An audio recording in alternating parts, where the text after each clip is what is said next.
In this week's lesson from the streets, I want to talk about fear. The reality is a lot of times we don't ask for the order.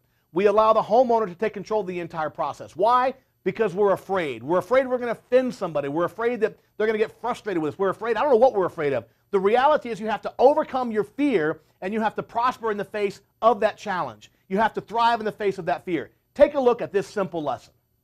You know, one of the biggest challenges facing salespeople is fear. Sometimes we're just afraid to ask for the order. I don't know why that is. Maybe we're afraid we're going to offend somebody or somebody all of a sudden isn't going to like us.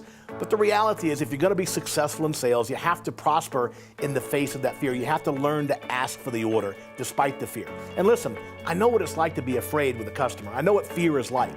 When I first started selling, I was living in a homeless shelter. I was fresh out of the joint after 13 years. I can remember walking into a lead one time. I walked into the house and there was not a stick of furniture in the home.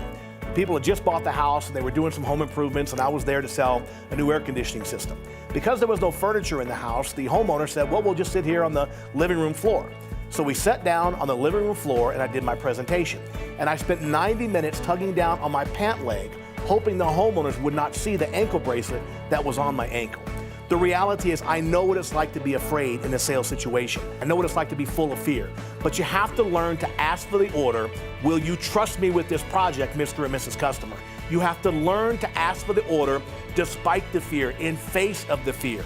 Listen, I may not get every deal I go on, but there's no way I'm ever going to go home to my wife and my children and say, hey, we can't do private school anymore. We can't go to Disneyland anymore. We can't do this. We can't do that, because I'm too big of a chicken to ask for the order in the face of fear. You got to get the deal done, finish the deal, and ask for the order.